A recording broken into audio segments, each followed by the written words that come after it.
Good afternoon, good morning, and good evening from wherever you are. And thank you for joining us in this special showcase for the 2024-25 Major Incidents Report. My name is John Richardson. I'm the Executive Director at the Australian Institute for Disaster Resilience, and I'm delighted to be your host for this afternoon. Before we get going, I'd like to pay my respects to the traditional owners of the land. I'm coming to you from the lands of the Bunurong people in the Kulin Nation, and pay respects to elders past, present, and emerging, and any Aboriginal and Torres Strait Islander people who are joining us today, wherever you may be. I also want to acknowledge the knowledge that comes with caring for these lands for 60,000 years and dealing with so many of the hazards that we deal with. There's certainly that's accumulated through songlines and into wisdom, and certainly that's something that I think that we can learn from as we have many challenges that we need to deal with. I'm going to introduce our speakers shortly, but before I do that, there's a few sort of housekeeping things I need to get through, as we always do. And so today's event's going to be recorded and will be made available along with the slides, so you'll be able to view this again at your leisure. You can share it with people who may not have got along today. So it will be recorded, and that will come out with the next updates from AIDR. We're going to be using the Q&A feature on Zoom today to take questions. So if you've got a question, please post it in the Q&A box and not in the chat window. You're going to be able to upvote questions. So the ones that you might like or you really want to see asked, then use the thumbs up, and that will certainly bump it up. I'm going to do my best to try and ask all the questions, but quite often we get more questions than we have time. So sometimes I might try and combine them so that we can get the answers. So yeah, as I said, upvote them. Use chat window though to any thoughts you might have or reflections during the presentation. We often find there's a really rich and engaging conversation that sort of goes on in the window. So if you do that, you just need to make sure that you're selecting and sending it to everyone who might be on the call.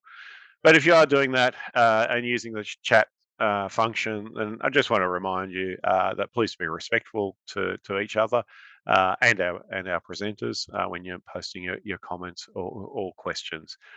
And lastly, just want to also say, please be aware that some of the content we discuss may be distressing or bring up some prior experiences. And in that instance, please use any techniques that you might have developed to help you manage any adverse reactions. So that with the housekeeping done, I'd now like to sort of move on to the major incidents report for 2024-25. This is our ninth major incidents report.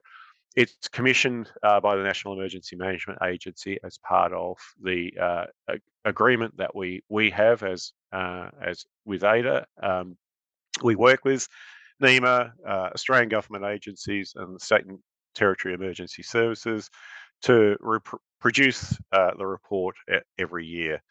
And as you can see, there's on the next slide, there's certainly a number of agencies involved, significant number of agencies, significant number of people. So it requires quite a lot of coordination across the jurisdictions and agencies.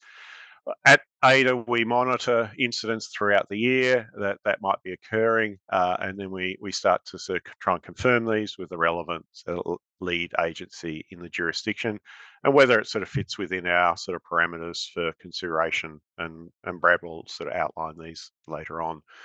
We have a really short window between the end of the financial year and September, when the high risk weather summit occurs to work with jurisdictions on incident summaries and case studies. So Sometimes there may be internal lessons processes still to be completed. Sometimes there may be external inquiries on the way, underway. So there's certainly there's a big sort of pressure to get it done, and some challenges. But we make it work, and the report is, as you can see here today, and as I said, it's the ninth in this series. If we look at the next slide, just want to sort of reflect on this to say that there's really over the course of the sort of 9 years, there's certainly been an upwards trend in the incidents that we're reporting. So we are certainly seeing what I think we're certainly all feeling as the work that we're doing in emergency management and disaster risk reduction. So you can see that sort of trend moving upwards. If we move to the next slide, I just wanted to sort of flag. So we do an annual survey of our stakeholders, and we ask them sort of range of things around our products. And so for the major incidents report, you can see there that it's largely used for research purposes. So around 28% of the respondents. For policy, so using it in a policy or reports, around 13%, and workplace reference is around 19%. So you can kind of see that it's sort of well used in a range of different areas. Interestingly, though, there's a number of people who haven't heard of it. So around 14% haven't heard of it, and 23% don't use it. So that's something that kind of we reflect on. It gets downloaded about 1,100 times a year, and that has steadily grown from the sort of when we first started sort of tracking, from around sort of 200 or 300. But we certainly put a lot more effort into kind of promoting the report and then the way that it's used.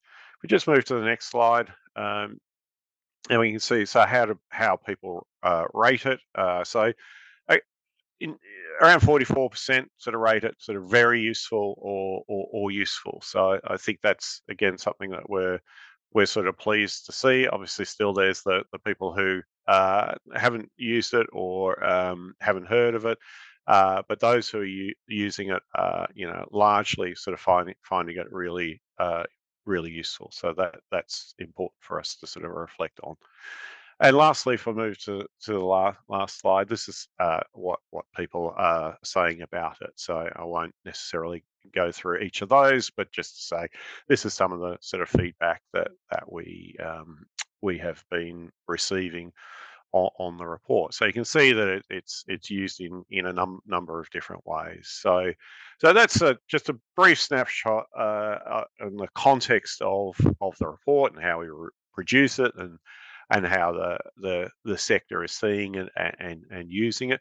So now I would like to move on and start to introduce Brad Slater, who's our major incidents reporter for this year. And he's going to introduce this year's report and give an overview. So over to you, Brad. Thank you, John. Thank you very much for that kind introduction. So thank you. It's been a very interesting process to be involved with the writing of the Major Incident Report for 2024. So thank you, and welcome everyone to the showcase. Next slide, please. So as you can see, as John mentioned, this year's report is the 9th iteration of the report, and effectively it's a collection of the major incidents to have occurred over the financial year of 2024-2025. Each year, the identification of the incidents that end up in this report is achieved through collaboration with each of the jurisdictions, being the states and the territories, and also with a number of Australian federal government agencies, including NEMA. These incidents, they're based on significance to the jurisdictions, being they the state, territory, or at national level. And as you can see, generally, they depend on the reasons why they're going here. It depends on the level of damage or disruption that occurs due to the incident, being from a response and recovery perspective. And you'll see that as we go into the next slide, that natural hazard events will be the most disruptive over the reporting period. There's also the community sentiment that comes with the elements of the incident as well, and how the incident actually affects the social fabric within the local or regional context. With tropical cyclones, I've seen from this year's report being the most impactful. There's also the uniqueness of the event that causes it to be included into the report. And this year there was an avian influenza event that occurred, and that occurred over multiple jurisdictions and affected the egg industry nationally. Reason why it was actually included in this year's report. Next slide, please. So this year's report identifies 40 incidents, as John mentioned, and so that's identified an increasing trend, increasing trend. And these have been collated and agreed to as being the most relevant amongst the jurisdictions and lead agencies amongst the jurisdictions. We have 4 case studies identified for this year's major incident report, being from Queensland and New South Wales. One was a surface trough and associated rainfall and flooding event that occurred in Western Queensland, had a big impact in that region. Another was a north and far north Queensland tropical low event that once again had a significant impact across those areas within Queensland. The other 2 were based on Tropical Cyclone Alfred, which we have included as 2 separate case studies this year due to its impact across the 2 separate jurisdictions of New South Wales and Queensland. And as we go through today's discussion, we'll actually discuss New South Wales experience as one of those case studies. So as I mentioned, this year's major incident report identifies 40 incidents of relevance. So as you can see from the table there were 15 significant bushfire events, both nationally across the jurisdictions of South Australia, Tasmania, Victoria and Western Australia, and also internationally, with deployments of Australian and New Zealand firefighters to assist Canada and the USA, with these managed through the AFAC and National Resource Sharing Centre. There were 5 significant flood events recorded, and these were across the jurisdictions of New South Wales, Queensland, as I previously mentioned, and also South Australia. 10 significant storm events also were captured, with impacts across the jurisdictions of ACT, New South Wales, South Australia, Tasmania, Victoria and Western Australia. 1 significant tropical cyclone event was captured, which we're recording as 2, as I mentioned before, as Tropical Cyclone Alfred had major impacts across New South Wales and Queensland. There were 2 geological events of significance, one within Vanuatu and one with Myanmar, and Australia assisted those under the Australian Assist Plan. There was a significant health event, and that was the avian influenza outbreak that impacted across the jurisdictions of ACT, New South Wales and Victoria, which basically ended up with the forced destruction of approximately 2.4 million birds over that 2024-2025 financial year. So significant impact. There was a technological event with the CrowdStrike IT outage that impacted across 8.5 million Microsoft Windows systems nationally, so it had a significant impact for a period of time. There were also 3 significant structural events within Victoria, including one at a lithium battery warehouse, which really highlighted the increasing risks posed by these products. There was also 1 conflict event that the Australian federal government assisted with underneath the Oz Reception Plan, which included repatriation of Australian citizens and approved foreign nationals from Lebanon. So there was some significant events, and they totaled up to 40 events for this financial year. So key themes identified. Each year we like to go through the reports, look at the actual the events that are recorded and look for key themes from the incidents. This year we've identified that Australia, also internationally of course, but in relation to our report, Australia is experiencing intensifying storm activity and more extreme temperature and rainfall patterns. Also identified that Australia is experiencing extended bushfire seasons and broad flooding risk areas. We identified that these events identify an increasing vulnerability of essential infrastructure and supply chains, that there is an increasing reliance on interjurisdictional resource support to manage these events. The National Resource Sharing Centre, as I mentioned before, was activated on a number of occasions the last financial year. We identified that the more complex and remote incidents were challenging for jurisdictional response and relief efforts. And we identified that there is an increasing potential for catastrophic impacts on urban areas from tropical cyclone events. Now, all these themes, they all tie in with the Global Risks Report 2025, which identifies that extreme weather events are expected to move from the second highest ranked global risk in the next 2 years to become the number one risk within the next 10 years. So by 2035, the expectation is that extreme weather events will be the number one global risk. Next slide, please. So looking at the actual case studies, as I mentioned before, we looked at 4 different case studies for the 2024-2025 financial year. We've identified that Tropical Cyclone Alfred had major significant impacts across both Queensland and New South Wales. So for today's showcase, I've selected one of those case studies, and the case studies I've selected is in relation to the New South Wales experience of the Tropical Cyclone Alfred. And I'd like to start off by thanking Heather Stewart from the New South Wales SES, who provided significant assistance with this report and provided a large amount of detail to actually get this case study up and running. So thank you, Heather, for that. So what I'd like to go through, and people may recall the Tropical Cyclone Alfred from back in March. So it was a very significant event that happened across the eastern seaboard of Australia. The event itself.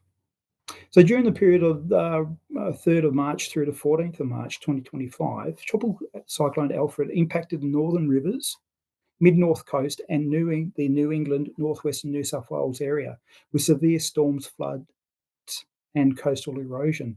So it had some big impacts. The tropical cyclone brought damaging winds of up to 120 kilometres an hour, and heavy rainfall of 70 to 130 millimetres were recorded, which led to major flooding and significant damage to property and infrastructure within those areas. From a response perspective, New South Wales SES established 3 incident management teams, and the State Coordination Centre was activated for statewide support and strategy, with emergency operation centres established for multilateral responses during this period. The New South Wales SES responded to over 7,000 incidents and fielded over 14,000 calls during this time, mainly for sandbagging and storm assistance, with some critical tasks being rescues, storm management, the resupply of isolated communities, and also damage assessments. There were over 3,000 SES and approximately 790 agency personnel participated in this event, and there was liaison officers established coordinating between New South Wales and Queensland due to the common impacts. Federal aid requests led to the deployment of over 700 ADF members and 120 vehicles for logistics and recovery under the DAC, Defence Assistance for Civil Community Support. The New South Wales SCS issued over 1,000 warnings and emergency alerts during the event, with joint communication with Queensland agencies, as I mentioned before, ensuring consistent and widespread safety messaging. Now, that was essential because you can see there from the diagram where the impact area is. Tropical cyclones, just as all natural hazard events, don't respect boundaries, and as you can see, pretty much the whole of the eastern seaboard from Sandy Cape down to Grafton was actually impacted from this event. From an impact and consequence sort of perspective, Tropical Cyclone Alfred caused widespread disruption in New South Wales, resulting in 1 fatality and a number of injuries. There were 22 evacuation centres open to support over 1,100 displaced people during this period. The New South Wales SES assessed over 2,500 properties, with 1 reported as being totally destroyed and 223 damaged to different levels, with around 350 schools and 300 childcare services closed during this time. Insurance claims exceeded 63,000, with these mainly related to flood spoilage, wind and water damage. Communication outages affected landline, mobile, and NBN services during the period. At the peak of the event, over 41,000 customers lost power, with critical infrastructure prioritised for restoration. Tweed Shire issued boil water alerts during the period and established water stations to assist the communities. And major transport routes and airports were closed. Agricultural losses topped $59 million, and severe coastal erosion was reported along 500 kilometres of the coastline. Significant impacts. Emergency accommodation was provided for personnel, and cross-border cooperation continued as Tropical Cyclone Alfred coincided with other flood events, leading to heavy rainfall and river rises in both New South Wales and Queensland. From a relief and recovery perspective, so New South Wales SES managed the initial relief efforts, including the damage assessments, as I mentioned before, the resupply and washouts of impacted property. Damage assessments across flood-affected areas were completed by 13th of March, with resupply requests fulfilled, especially to isolated communities along the lower Clarence River. Transition to recovery reports for northern rivers and the mid-north coast were submitted to relevant authorities, with final handover to the recovery coordinator and New South Wales Reconstruction Authority achieved. This then led to recovery operations for Tropical Cyclone Alfred impacted regions. Services Australia announced activation of disaster recovery funding arrangements, offering assistance such as personal hardship support, asset restoration, concessional loans, grants, and extraordinary measures, including recovery funds and grants for primary producers and small businesses to support them to actually come back online. The disaster recovery allowance remained open until the 8th of September for impacted local government areas, which were vast, and these included those of Armidale, Ballina, Byron, Clarence Valley, Coffs Harbour, and Lismore, amongst others.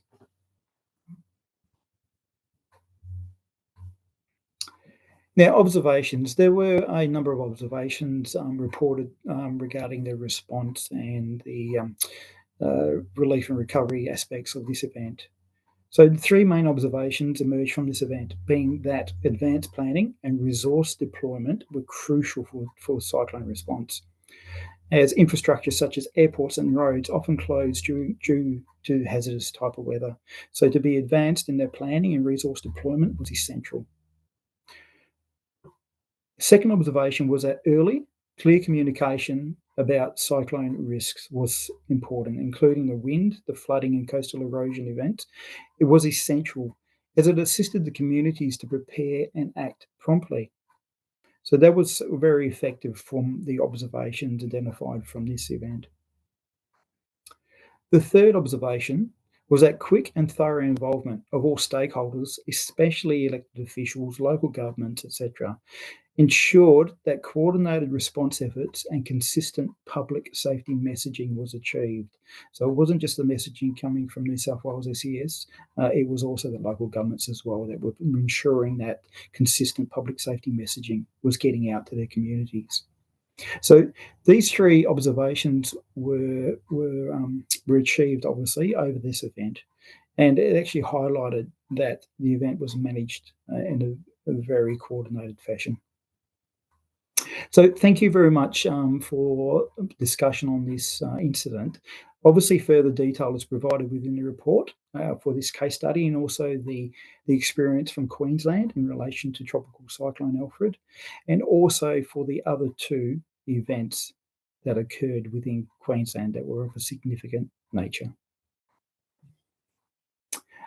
Thank you very much for the opportunity to present today. That is the end of my presentation for the Major Incident Report. Thank you again. So there we go. Thanks, Brad, for a great overview of the report, as well as a dive into the New South Wales case study, and thanks for all your hard work on pulling the report together. I'd now, great pleasure, like to introduce Joe Buffone, who's the Deputy Coordinator General Emergency Management and Response Group of the National Emergency Management Agency, a figure who's well known to many people across the country, and a very extremely experienced emergency management practitioner. Joe's going to give us the strategic view, the national overview and the strategic view, and sort of the sorts of things that is keeping him awake at night, and maybe not so, and during the day as well. So over to you, Joe. Thanks, John. I just checked that everybody can hear me. We got comms. Great. Thanks very much. Welcome everyone to this webinar. And also, we've already acknowledged the traditional owners, but I do want to acknowledge any Aboriginal or Torres Strait Islanders that may be on this call. So what I'm going to do is I'm going to step through a little bit major incidents report. How does it sort of inform the work that we're doing? Because we commission it each year, and as John said, this is the 9th year. It's great to see what it's being used for, but I want to give you some insights into what it means at the national level and through a strategic lens. So next slide, thanks. The first thing I want to present is this heuristic model, and it's actually quite important. It was drawn from some academic work that was done by Mark Crosweller and I can never pronounce this properly, so excuse me, but Trazkert, which was a little bit focused on climate change, but we've adapted it to use in how our systems are set up and what we need to do to be adaptable with some of the challenges as we go forward. And in some ways, at a snapshot, the major incidents report give us some indicators of more frequent, more intense events, and also the diversity of events, in particular in our large continent, but also in our region. So I just want to quickly step through this. The y-axis is very much around capacity and capability. The x-axis is intensity and consequence. Now, when you look at the darker green bar, it's really telling us that our capability, sorry, I've just had something pop up in my screen.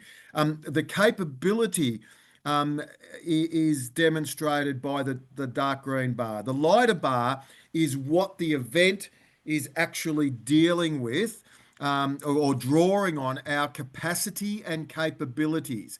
So when you're dealing with low, very high events, in the main, our capability and capacity is quite significant. And also when we're specifically focused on hazard management. From a hazard management perspective, we are as good as anyone in the world. And I've done a lot of both research and operations internationally. And I quite comfortably sit here and say that is the case.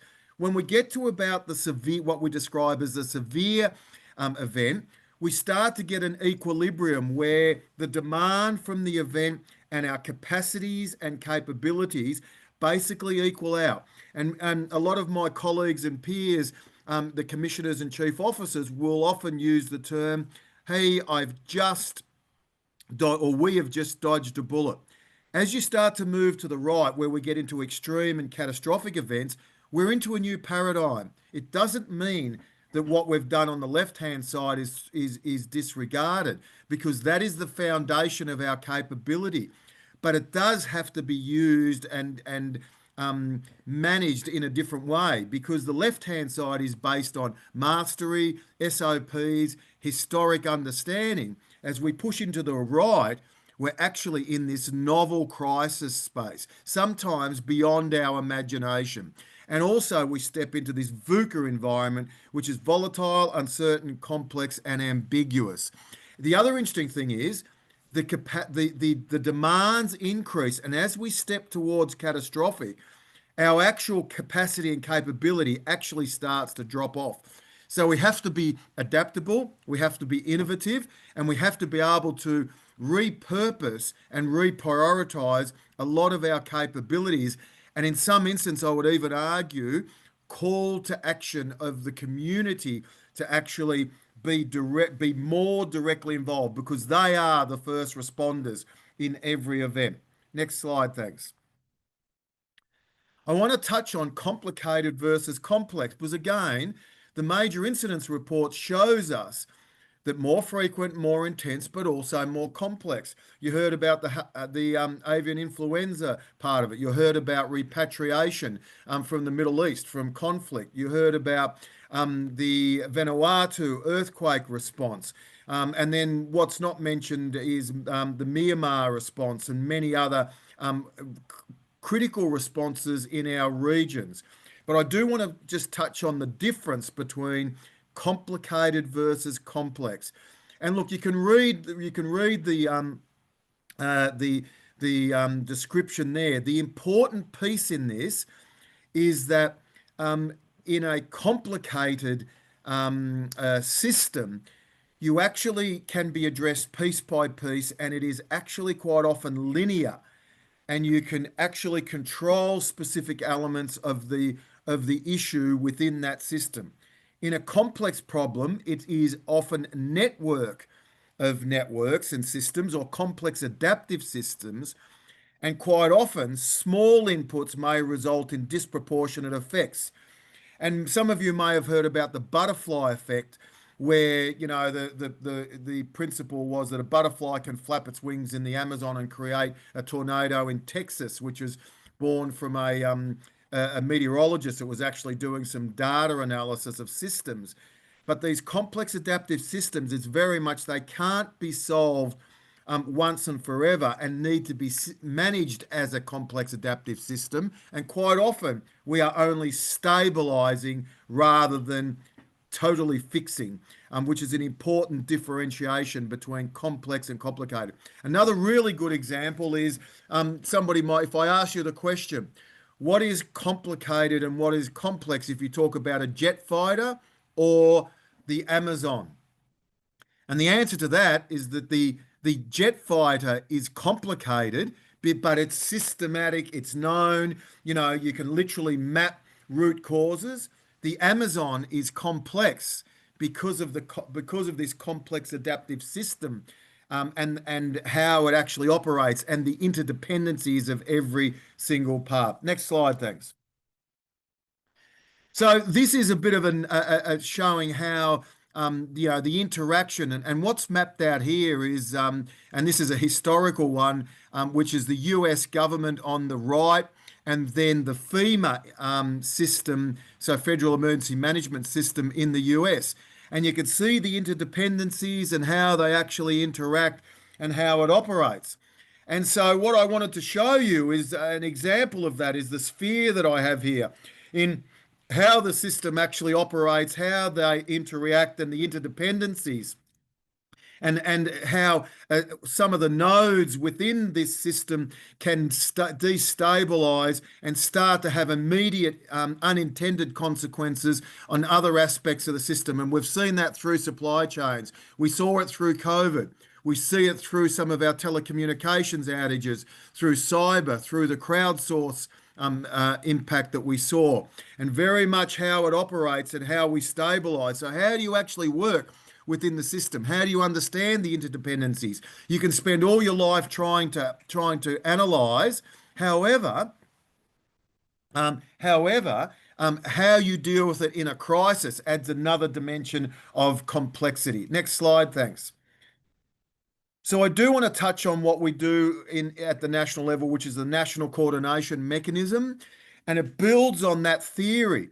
Again, using the sphere as an example, the system that you see in front of you is pulsating, is operating, and when we see an element of instability, we bring the nodes together and representation of agencies, departments, organisations, including the private sector, to actually understand what is happening within that system, and then to look at what the stabilisation lines of effort could be.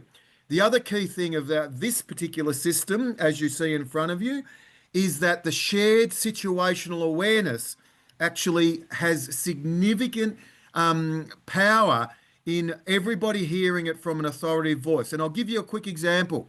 The biggest we had was during the actual tropical cyclone Alfred. So it wasn't tropical cyclone Alfred. It was the monsoon flooding just before that, where we had 575 people online dealing with an NCM.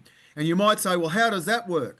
Well, there are spheres of influence within that, where the inner circle of influence probably has about 10 or 12 key agencies or organisations that have specific equity. The next sphere of influence is very much around those that have significant equity and are contributing to the lines of effort. And then those on the outer circle of that sphere of influence hear what the impacts are, understand the problem, and self-regulate and self-modify to stabilise their own systems based on the information that they have. Next slide. And I do see that there's a complexity theory systems and a great video. So thanks for that. I'll definitely dive into that because I'm finding that more and more and more, and going back to the major incidents report, if you connect the dots with all of those incidents, and these are not the day-to-day responses, the thousands of responses that fire, emergency services, SES, road crash rescue. These are the ones that actually hit a significant threshold of needing support and potentially national significance. The other thing is we've done a bit of research with Natural Hazards Research Australia on what is good practice for catastrophic crises. So the right-hand side of the heuristic model that I presented. And out of that, and this is available on the NHRA, so we commissioned this work, and out of that, the arrangements need to follow a nationwide approach. So the borders and boundaries don't cut it in a catastrophic event. Must allow for collaborative and a coordinated approach, and linking into number 3, decentralized decision-making, distributed execution, but centralized strategic coordination. So command and control actually is less effective at the strategic level when you're dealing with a catastrophic event. Arrangements must allow for flexibility, improvisation, and scalability at speed, I would add. They must allow integration of civilian and emergent capability. So that means directly engaging with the community, with the civilian systems, with the not-for-profits, because we will not have enough resources to actually send fire trucks, ambulances, SES, and even defence support into those areas. I mean, they will be there, but they will not deal with the demand in line with that heuristic model. The other one is foster interoperability, which still, even in today's day and age, we are sometimes challenged by interoperability, but are getting really good at collaboration. Must be supported by a planning process. And again, within this, what we're saying is we need to do more strategic operational planning, and we have actually developed a system which is based off the military appreciation called Crisis Appreciation and Strategic Planning that I will touch on shortly. And then finally, arrangements must be responsive and support elected officials' decision-making and crisis leadership. Because whether we like it or not, our elected officials are a critical part of the system. And you have a look worldwide, the expectation is that they are present, they are leading, and they are active in any crisis.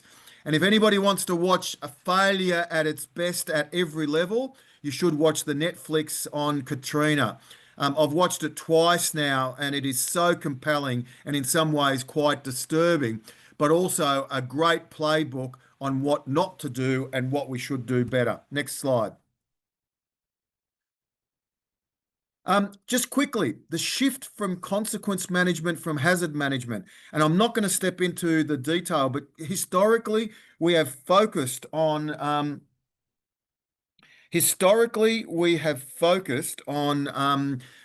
hazard management. So putting out the fire, dealing with the flood. But more and more and more, and in particular with the complexity, it's very much around what is the impact and consequence, and then so what. And it's an iterative process because you end up with second, third, fourth order consequences, including values at risk in the community level. and not today, but there are many examples where we make assumptions about what the community values at risk are, and in actual fact, they do not align with what the community actually need and value. And Pomona was a great example. They recently had a fire where they lost 45 homes out of 135, and out of that, what they really wanted protected, and they did, was the school, the general store, and the hall. And there's a whole story and narrative around that. Next slide, thanks. I touched on the work that we've done on crisis appreciation and strategic planning. And I just wanted to highlight two things. Number one, it does not replace or impact on AIMS or any ICS system. It actually complements it. It is about strategic foresight and strategic planning that looks beyond the immediate response and recovery, and it actually works through critical thinking and provides a repeatable methodology that you can actually work through some of those impacts and consequences. Next slide. This is just an example of some of the products that we can actually produce and we have produced. Yeah, and again, just giving you some insights into what CASP can actually do. Next slide. Again, I just wanted to touch on the Australian Government Crisis Management Framework, that there is a framework. I'm not going to step into every element of it because I'd rather have some question and answer. But just to let you know that NEMA plays a significant role in those arrangements. And next slide. Again, just showing you that the arrangements are set in support of states and territories because we operate within a federation. And the key central point to that is the national coordination mechanism, which I have already touched on. Next slide. So some of the themes, and you've heard of some of the themes, but again, through the strategic lens, the first one is continuing climate change trends of extreme temperatures, increased frequency, increased severity of natural hazard events are impacting on us collectively. From a bushfires perspective, it highlighted the need for emergency management to include cultural and environmental heritage impacts in planning, response and recovery. And I do want to call out the work that I know that this has happened in other jurisdictions, but in particular for the last season in Victoria and Tasmania, some really good work, but also some great learnings on the cultural heritage and environmental heritage work that was done. And it's challenging and it's a little bit different, but we've got to get better at it. Increasing number of international assistant deployments again adds pressure to our system.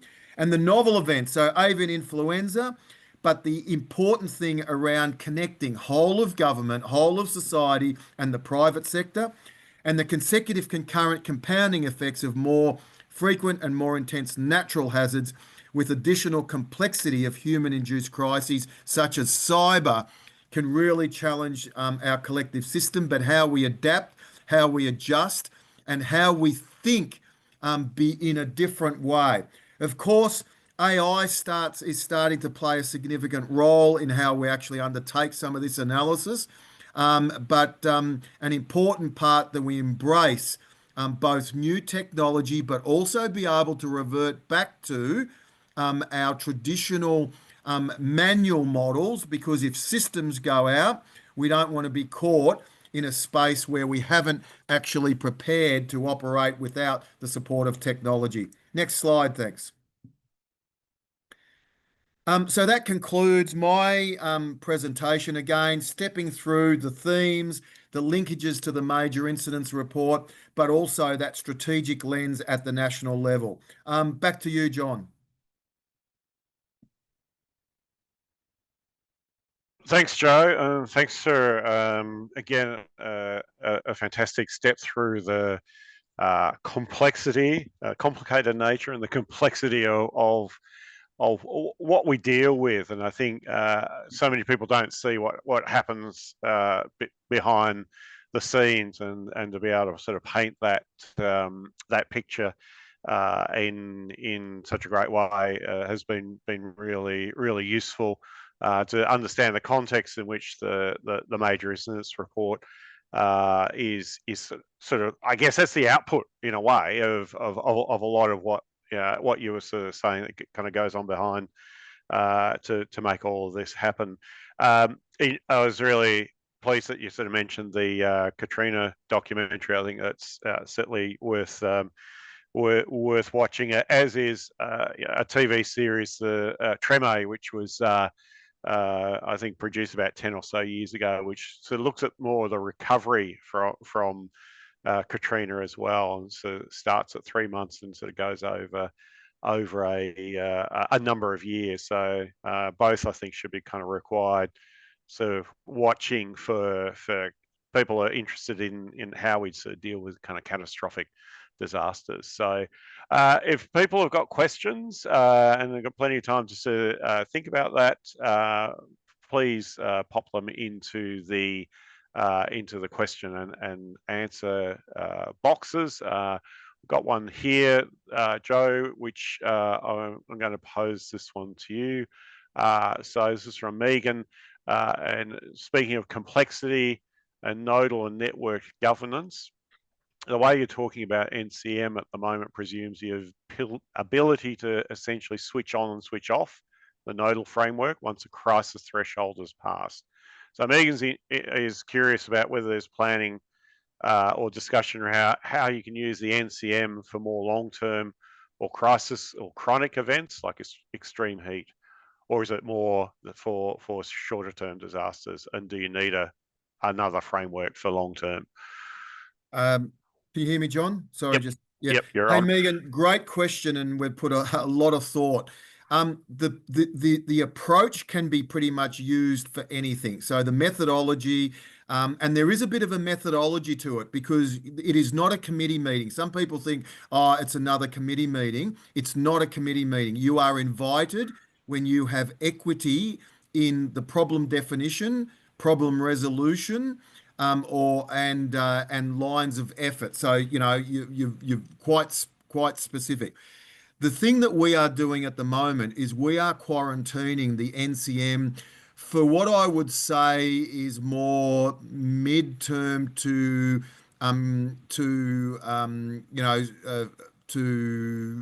critical type of crises, and really focused on that, on dealing with the complexity in really compressed timeframes.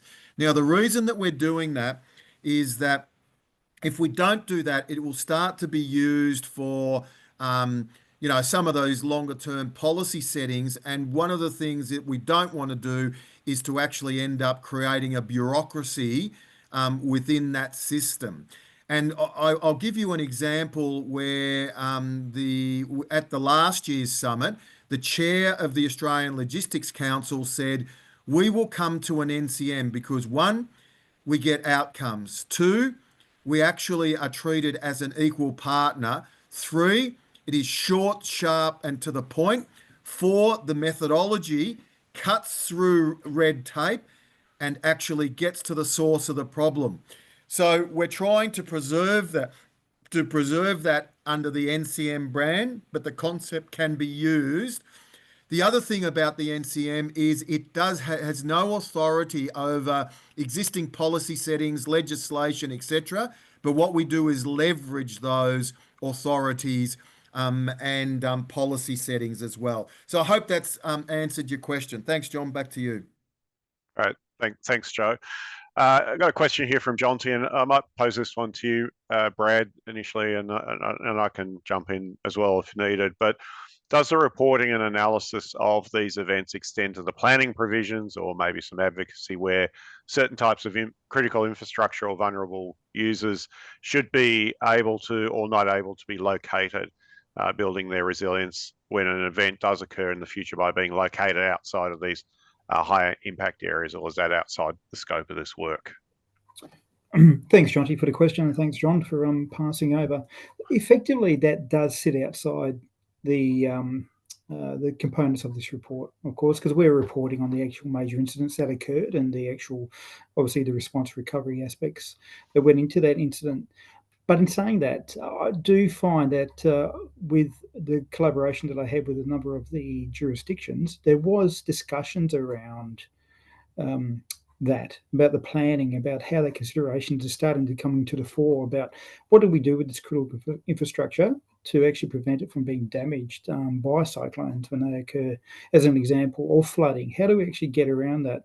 So those discussions are starting to be considered within the jurisdictions. Obviously, it's up to the jurisdictions themselves and the agencies within the jurisdictions to make these things happen. So yes, consideration is starting to happen from that perspective, but no, it's not a key aspect of this report as such. John, would you concur with that? No, that's that. Yeah, it's definitely. The scope of the report is to report on the instances. So obviously, there's the learning element. Where we look at observations and things that we learn from that, and there's certainly beginning to be a big body of work that I think we can certainly start to analyze a little more. But we're certainly that's certainly not part of the the terms of reference or the scope of the work. No, totally, John. Totally agree. Okay. I'll go to the question from Richard, and I pose this one to you, Joe, because I think that reflects what you've been talking about. So how do we best balance being prepared and planning for events versus reacting? Not all events actually take place, so resources can be spent without actually an event occurring. Yeah, great. Thanks for the question. Look, there's a whole range of, aspects around preparing, as John said, risk reduction, resilience building, which is which is topical. Understanding the risk that you face. There's a lot of work on risk communication. But what we're actually doing at a national level, and John referred to, to the summit earlier on, we've actually got a systematic approach now where, first of all, we look at, and this is for natural hazards, we look at what the outlook is going to look like, and then and also what climate drivers there are. The next thing is we actually do key leadership meetings across the country in every state and territory. And do preparedness around what are the risks, how do we connect, building relationships, and relationships is a really important part of preparedness. Making sure you know who the key influencers are at every level, whether it be community level, local government level, not-for-profit sector, etc. Then last week we actually ran a summit, which we bring people from across the country together, and it's emergency services, recovery leads, state, territory governments, Commonwealth government, private sector, and we've done a lot of work in particular through the NCM with the private sector, and they have some great capability, and it's not always driven through commercial interests.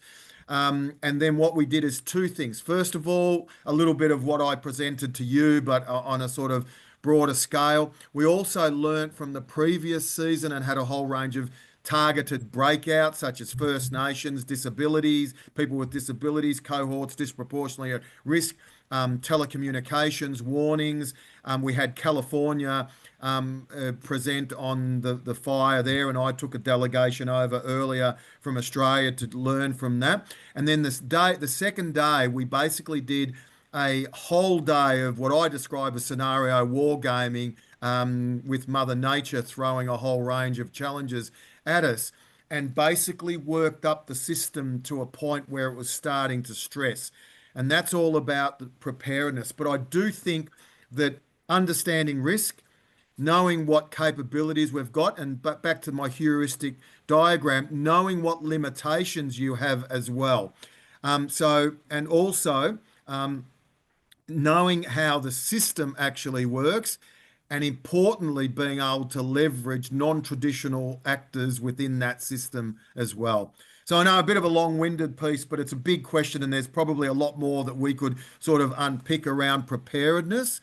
And then when you do that, you are you can respond in particular to those novel ones. Because I'm less concerned about the left-hand side of here, the routine, the day-to-day stuff. Our systems deal with those every day, and they deal with them incredibly well. Thanks, John. Back to you.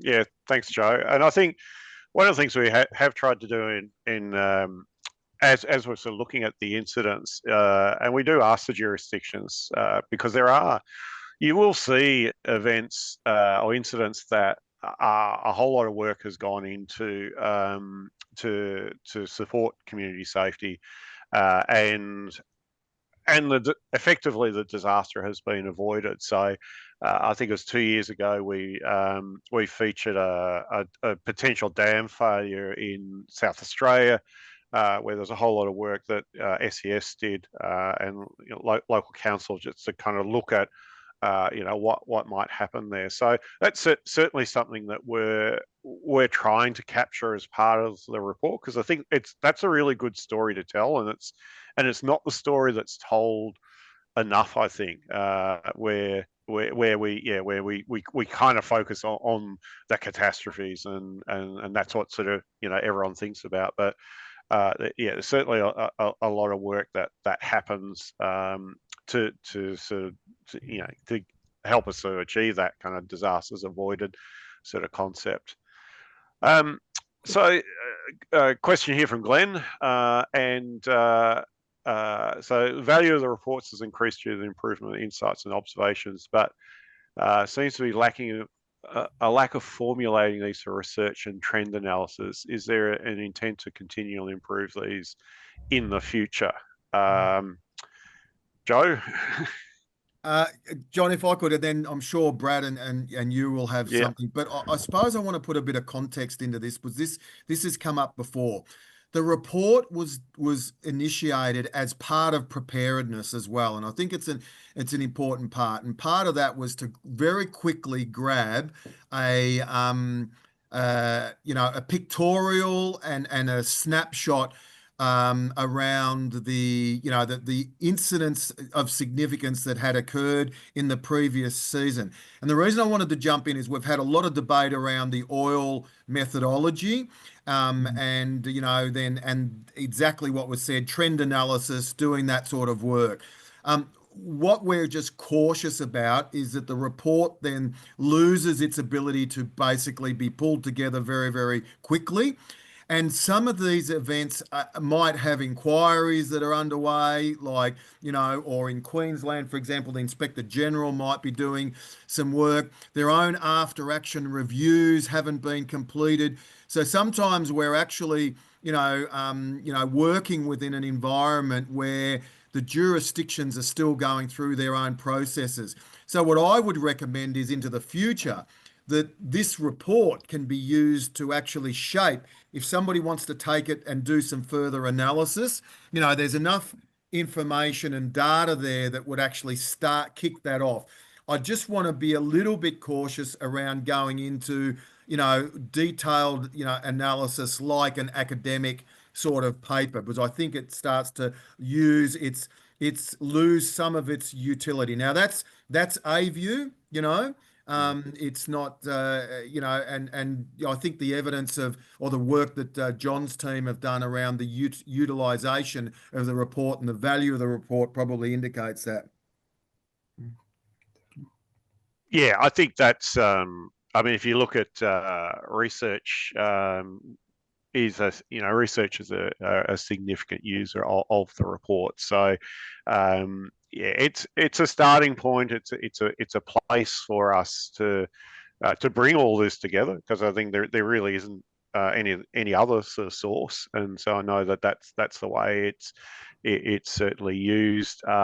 As Joe said, we've got a really quite short window between sort of finishing the financial year, and we're looking at some ways that we can kind of improve the processes and perhaps do some of the kind of work with the jurisdictions on a more iterative basis. But it's a really tight window to kind of get that done in time for the the summit, which is in mid September, we also in that time we're also have other pressures around the the AFAC conference and the ADRC and things like that. So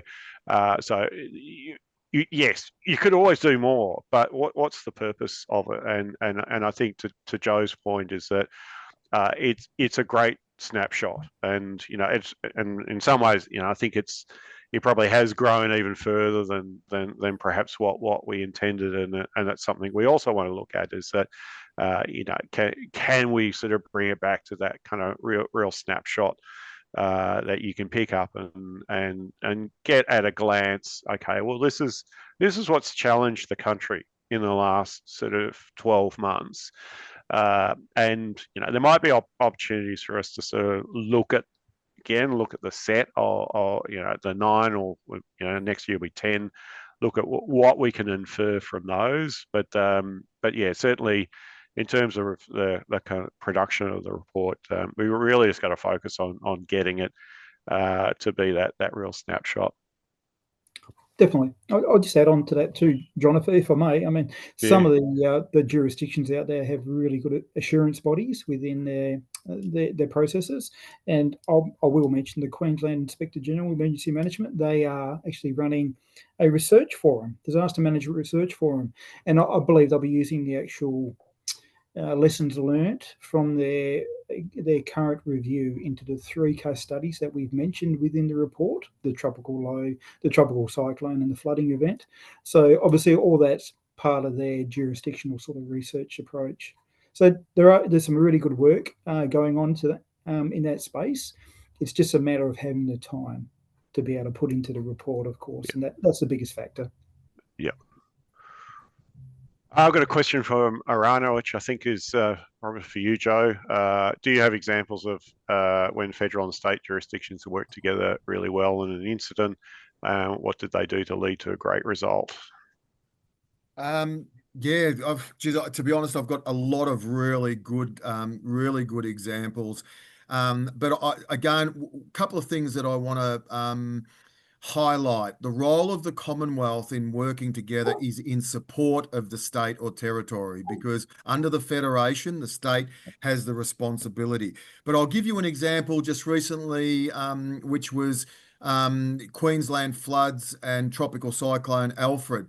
And Queensland had significant supply chain issues, and they requested that we run an NCM to bring together all the stakeholders, private sector, supermarkets, and governments, so that we could actually look at what the options to rectify or at least stabilise bulk essential grocery supply. And Queensland was using planes, but that was only doing real emergency stuff. So we brought together Queensland officials, the maritime sector, supermarkets, freight and logistics operators, etc.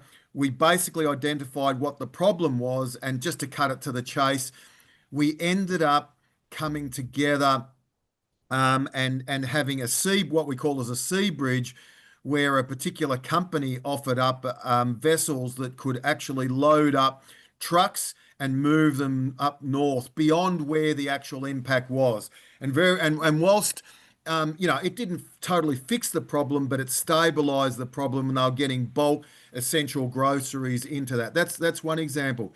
Another one that I'll go back a little bit on, which is one that hasn't actually been spoken about too much, and it was a long time ago now, it's 2019, was the White Island volcano eruption, where Australians were sadly, there were some fatalities, but severe burns. And we worked together with states and territories, defence and internationally, to repatriate 13 burns victims in 48 hours. Now, that was a really complicated operation, but and there was a whole lot of very sensitive human aspects. So we had the private sector, we had the health system, we had states and territories, we had defence, we had ourselves, as in the health department and EMA at the time, and also international, so New Zealand, all working collaboratively to repatriate 13 burns victims very, very quickly. Black Summer, again, I think there are many, many examples of where states, territories work collaboratively together, but also with the federal government and also international assistance. So we had every aspect of the system. We had offers of international assistance. We brought in firefighters, etc. So they're just some very, very quick examples. If I could say one thing, and I just come back from the US, one thing that Australia does exceptionally well is collaboration across all of government, across agencies, across states and territories, even in a federated model. And I think that that is one of our strengths. And it's a little bit of the Aussie, we can get this done. We will find a solution that plays into that. But I think there's some very quick examples. John, I could spend like hours going into the detail of some of those. Great. Yeah, thanks, Joe. And I think that that certainly is reflected in one of the case studies that we had in the major incidents report, that supply chain challenges, and I heard the case study at the preparedness summit, and it was fantastic how again, looking at the Queensland state government, again NEMA and the Australian government, and then also the private sector working together to, with really tight windows, and it's, fantastic to see how people got together so that could continue to pretty much put food on people's tables, which is obviously one of the the key things in disaster management is meeting of basic needs. Looks like we are at the end of questions, unless anyone is going to type really quickly. I don't see any more questions coming through. So no, I think that might be it. Yeah. So look, if there are no more questions, we're all going to get a little bit of an early mark, which would be great. So I know people are putting their hands together virtually, but putting their hands together for both Joe and Brad, giving us a great overview of not only the report that was produced, but inside the the workings of how the complex workings of how we get to manage these incidents. And we saw the world famous Buffone sphere, so that was excellent to see. But no, it's a great representation of the complexity of the system. So look, thank you for coming along. We really appreciate you giving up your time to come along. Our next webinar will be on the 13th of October, which is the International Day for Disaster Risk Reduction, and the theme this year is sort of fund resilience and not disasters. We're going to have a great panel from Queensland Reconstruction Authority, Jimmy Scott, the Foundation for Renewal, Regional and Rural Renewal, Natalie Eagleton, and Paul Box from CSRO. So please come along to that one. Again, thank you, Joe and Brad, for a great presentation. I'd like to thank also Chloe and Christy from NEMA for their work on the report, and Brad again for his writing, and Simone, Lisa and Emily and Ada for the report production, and Charlotte and Simone for their work on the decks in making this webinar possible. I'd like to acknowledge the financial and technical support of the National Emergency Management Agency for bringing this important resource to the forefront. When you leave this call, we'll ask you to do a short survey. This is really important for us. It helps us to ensure that our webinars are meeting the mark, and also that our program is what you want. It's been my pleasure to host you this afternoon, and until next time, stay well. Thank you.